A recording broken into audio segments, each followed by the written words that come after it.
നമുക്ക് നന്മ ചെയ്യാൻ എങ്ങനെ നോക്കും? എല്ലാ മനുഷ്യൻ്റെ ആഗ്രഹമോ, പക്ഷെ നടക്കത്തില്ല. നമുക്ക് എന്തെങ്കിലും നന്മ ചെയ്യണമെങ്കിൽ നമുക്ക് യേശുവിൻ്റെ സാന്നിധ്യം വേണം. ഭൂമിയിലെ ഈ ഒരുപാട് ചിന്തിക്കുന്നവരൊന്നും നന്മ ചെയ്യല്ല. നമ്മൾ മഹാഭാരത ചരിത്ര പശ്ചാത്തലം പഠിക്കുമ്പോൾ അതിലൊരു മനോഹരമായ കഥയുണ്ട്. കർണൻ്റെ കഥ നിങ്ങൾ കേട്ടിട്ടുണ്ടായിരിക്കും. കർണൻ്റെ കയ്യിലെ ഒരു പൊൻകിണ്ണം ഉണ്ടായിരുന്നു. അപ്പോൾ കർണൻ എന്ത് ചെയ്യും? ആ പൊൻകിണ്ണത്തിൽ നിന്ന് എണ്ണയെടുത്ത് തൻ്റെ ശരീരത്തിൽ പുരട്ടുമായിരുന്നു. അങ്ങനെ ഇരിക്കുമ്പോൾ ഒരു യാചകൻ്റെ വേഷത്തിൽ ഒരു ദേവൻ വന്ന് പറഞ്ഞു, ഗുരു, ആ പാത്രം എനിക്കിഞ്ഞ് തരാമോ എന്ന്. അപ്പോൾ ഇടത് കയ്യിലിരിക്കുകയാണ്. പെട്ടെന്ന് അദ്ദേഹം അങ്ങ് വെച്ച് നീട്ടി. അപ്പോൾ അദ്ദേഹം അത് വാങ്ങിയ ശേഷം ആ യാചകൻ പറഞ്ഞു, പ്രഭു, ധനവാൻ ദരിദ്രന് കൊടുക്കുമ്പോൾ, ധനവാൻ ദരിദ്രന് ദാനം കൊടുക്കുമ്പോൾ ഇടത് കൈ കൊണ്ട് കൊടുക്കരുതേ എന്ന് പറഞ്ഞു.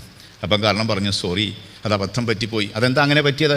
അത് എൻ്റെ കയ്യിൽ ഇടത് കയ്യിലിരിക്കുന്ന സാധനം ഞാൻ വലത് കൈയിലേക്ക് മാറ്റുമ്പോൾ എൻ്റെ മനസ്സ് മാറാൻ സാധ്യതയുള്ളത്.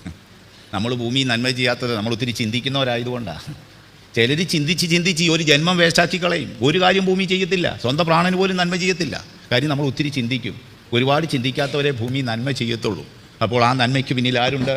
യേശുണ്ട്. എബ്രായ ലേഖനത്തിൽ പൗലോസ്ലീഹ പറയാണ്, ആടുകളുടെ വലിയിടയനായ യേശു ക്രിസ്തുവിനെ മരിച്ചവർക്കിടയിൽ നിന്ന് വിളിച്ചു വരുത്തിയ പിതാവായ ദൈവം അവനെക്കൊണ്ട് നിങ്ങളിൽ നല്ല പ്രവൃത്തി ചെയ്യിക്കട്ടെ. പ്രതീക്ഷിക്കുന്നതിലപ്പുറം ചെയ്തോ. അവിടെ യേശുവിൻ്റെ സാന്നിധ്യം ഉണ്ടായിരുന്നു. കൊമ്പ് മുന്തിരിവള്ളിയിൽ വസിച്ചാലേ ഫലം കായ്ക്കൂ.